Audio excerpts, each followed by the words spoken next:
नमस्कार, मैं हूं आपके संग नित्यम मंत्र यंत्र तंत्र वास्तु के विशेष कार्यक्रम के साथ। आज बात करेंगे, क्या तिलक लगाने से भाग चमक जाता है। जब आप मंदिर जाते हैं तो वहाँ के जो पुजारी होते हैं वो आपको तिलक लगाते हैं। घर में जब आप पूजा करते हैं तो भी आप खुद से अपना तिलक करते हैं, या कोई पंडित बुलाते हैं घर में तो वो भी आपको तिलक करते हैं। तिलक करते समय आपने ध्यान दिया होगा, कभी लोग अपने अंगूठा से तिलक करते हैं, तो कभी अनामिका उंगली से करते हैं, तो कभी मध्यमा उंगली से करते हैं। क्या सही में तिलक लगाने से आदमी का भाग बदलता है? क्या सही में तिलक लगाने से मन में अच्छे विचार आते हैं और आपकी काम करने की क्षमता भी कई गुना तक बढ़ जाता है अगर आप तिलक लगाते हैं तो? क्या है इसके पीछे सच्चाई, इसके बारे में आज जानते हैं। लेकिन इसके पहले अगर आप हमारे चैनल को सब्सक्राइब नहीं किए हैं तो कृपया इसे सब्सक्राइब कर लें तथा बेल बटन को भी दबाएं ताकि नए वीडियो का नोटिफिकेशन आपको तुरंत मिल जाए। सनातन परंपरा के अनुसार तिलक लगाना सम्मान और गौरव का प्रतीक माना गया है। ऐसा मानते हैं कि माथे पर तिलक लगाने से व्यक्ति के दिल और दिमाग में सकारात्मकता के भाव आते हैं और कुंडली में मौजूद सारे ग्रह भी शांत होने लगते हैं। तिलक लगाने से जीवन में यश तो बढ़ता ही है और सारे पापों का नाश भी होता है। जीवन से नकारात्मक ऊर्जा दूर होती है, इससे मन में अच्छे विचार आते हैं और किसी भी काम को करने की क्षमता कई गुना तक बढ़ जाता है। ऐसा मानते हैं कि मस्तक पर तिलक लगाने से आज्ञा चक्र जागृत हो जाता है और सेहत भी अच्छी बनी रहती है। और आपको पता होगा, जब आपकी आज्ञा चक्र जागृत हो जाए तो आपके लिए कुछ भी असंभव नहीं रहेगा। लेकिन सवाल यह है कि हम अलग अलग उंगली से तिलक क्यों लगाते हैं। कभी आपने देखा होगा पुरोहित को कि अनामिका उंगली से तिलक लगाते हैं, कभी मध्यमा उंगली से तो कभी अंगूठे से। कब, किस समय, किस उंगली से तिलक लगाना चाहिए और किस उंगली से तिलक लगाने से क्या लाभ की प्राप्ति होती है, मैंने आपको बताया कि तिलक लगाने से क्या लाभ मिलते हैं। अब ये जानते हैं कि किस उंगली से कब तिलक लगाना चाहिए और इससे क्या फल की प्राप्ति होती है। सबसे पहले बात करते हैं अनामिका उंगली। यह उंगली कनिष्ठा तथा मध्यमा के बीच में होती है, जिसे आम भाषा में रिंग फिंगर भी कहा जाता है। यह हाथ की तीसरी उंगली होती है। इस उंगली से भगवान, गुरु या किसी अन्य व्यक्ति की मंगल कामना के लिए तिलक करना चाहिए और किया जाता है। यह मानसिक शक्ति को प्रबल बनाता है, क्योंकि इस उंगली का संबंध सीधा सूर्य ग्रह से होता है। इस उंगली से तिलक लगाने से आज्ञा चक्र भी जागृत हो जाता है।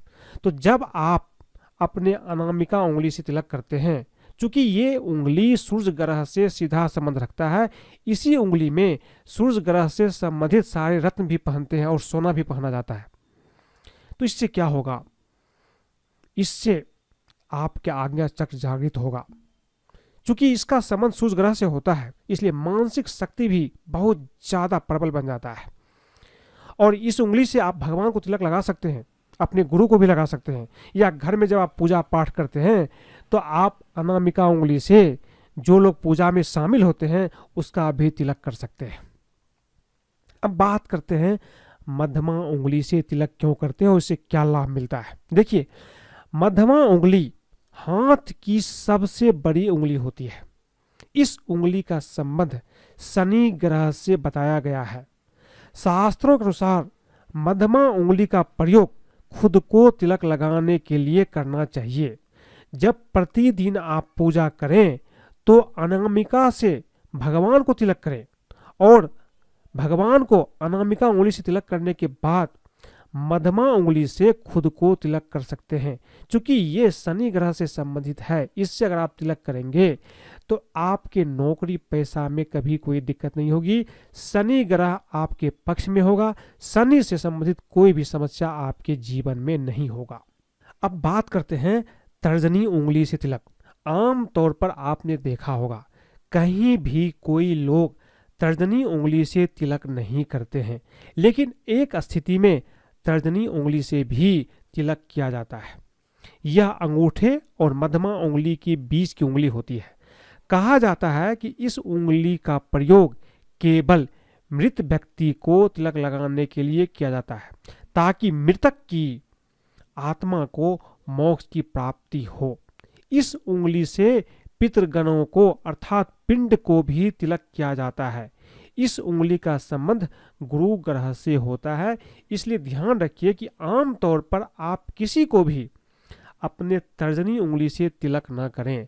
तर्जनी उंगली से सिर्फ मृत व्यक्ति का तिलक किया जाता है, या नहीं तो जब आप पिंडदान करते हैं तो पिंडदान में जो पिंड बनता है उस पिंड का तिलक भी आप तर्जनी उंगली से कर सकते हैं। अब बात करते हैं अंगूठे। देखिए, अंगूठे से तिलक करना, इसका क्या महत्व है, इससे क्या लाभ आपको प्राप्त होता है। देखिए, अंगूठे का संबंध शुक्र ग्रह से होता है और शुक्र ग्रह यश और धन वैभव के कारक माने जाते हैं। रक्षाबंधन जैसे त्योहार पर या दशहरा में बहनें अपने भाई की विजय की कामना करते हुए उन्हें अंगूठे से ही तिलक लगाती हैं।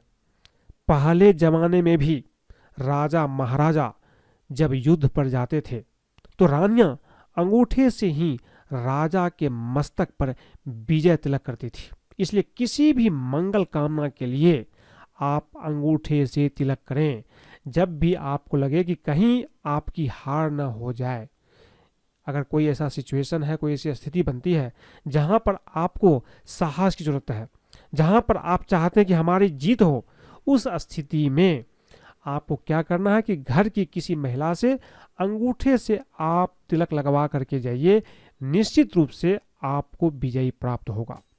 तो आज मैंने आपको बताया कि अंगूठे से तिलक करने से क्या आपको फल की प्राप्ति होती है। साथ में मैंने आपको यह भी बताया कि अन्य उंगलियों से, तर्जनी से, मध्यमा से या अनामिका उंगली से तिलक करने के क्या लाभ है और तिलक करने के क्या फायदे आपको मिलते हैं।